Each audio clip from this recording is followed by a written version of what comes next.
परमादरणीय प्यारी सास संगत जी, प्यार से कहिए धन निरंकार जी। सास संगत जी, जब भी हम सत्संग जाते हैं तो हमेशा सीखने के भाव से जाते हैं कि सत्संग में जो भी विचार आ रहे, जो भी भजन आ रहे और जो स्टेज से विचार आ रहे, तो उनसे हमें क्या शिक्षा मिल रही है उसको जीवन में अपनाने के लिए। तब हम जब सत्संग जाते हैं तो वहाँ पर श्रोता बन के जाते हैं कि सुनने के बाद अगर हमने जो विचार आए हैं उसको सुनने के बाद अगर जीवन में उनको हम अपना लेते हैं तो वो ही हमारे जीवन को सुधारने का, सहज बनाने का कार्य करते हैं। जीवन में हम जितना भी सीखने का कोशिश करेंगे वो उतना ही हमें आगे जीने के लिए वो अच्छा होगा। फिर बात यही कि जब भी हम संगत जाएं तो कभी ये भाव से ना जाएं कि हमें तो बहुत कुछ पता है, हमें ये सीखने की ज़रूरत नहीं या वो सीखने की ज़रूरत नहीं। आगे से विचार दासी एक सुन रही थी और विचारों में यही फरमाया जा रहा था कि हमेशा खाली जो घड़ा होता है उसी को भरा जा सकता है, और जो पहले से भरा हुआ है उसे तो बिल्कुल भरा नहीं जा सकता। और यदि उसमें कुछ हम भरने का प्रयास भी करते हैं तो वो कहीं ना कहीं बाहर गिरेगा, छलक जाएगा। तो यानी उस घड़े में जाने के बजाय वो व्यर्थ चला जाएगा, बाहर चला जाएगा। तो समझने के लिए भाव यही कि ये जो कहानी, ये जो लाइन बताई गई कि हाँ घड़ा अगर भरा है या खाली है,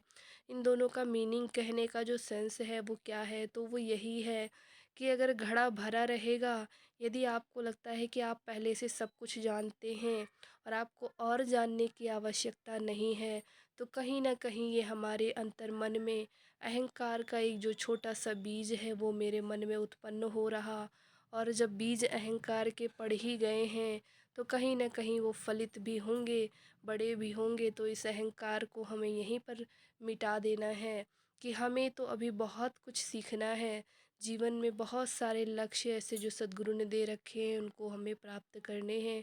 और फिर ये भाव कि हमें अपने आप को हमेशा गुरसिक समझना है और अपने जो घड़े रूपी मन है उसको खाली रखना है, ताकि सदगुरु का जैसा आदेश उपदेश आए उसको हम जीवन में अपने उतार सकें और उसी अनुसार अपने जीवन का यापन कर सकें।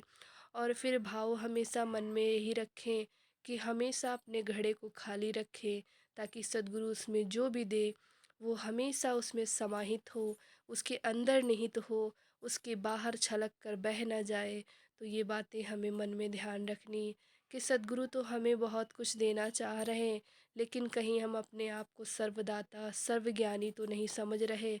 कि ज्ञान तो हमारे अंदर बहुत अधिक हो गया है, अब हमें और जानने की आवश्यकता नहीं, अब हमें और ये चीज़ें नहीं जाननी। तो फिर कहीं ना कहीं हमारे अंतर मन में अहंकार का ये रूप, और उस रूप को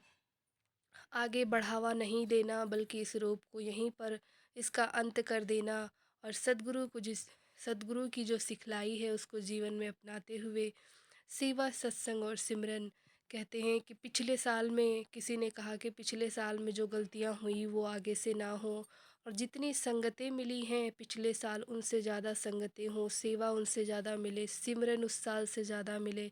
और जो मन रूप से, तन रूप से, धन रूप से, तीनों रूपों से सेवाएं हैं वो भी हम और ज़्यादा कर सकें, सभी में वृद्धि हो। और फिर बात यही कि हम अपने जीवन का अगर एक और साल जीने का प्रयास कर रहे तो कहीं ना कहीं वो जीवन जो हमारा नश्वर ये जो शरीर है इसको त्यागने के लिए भी हम और अधिक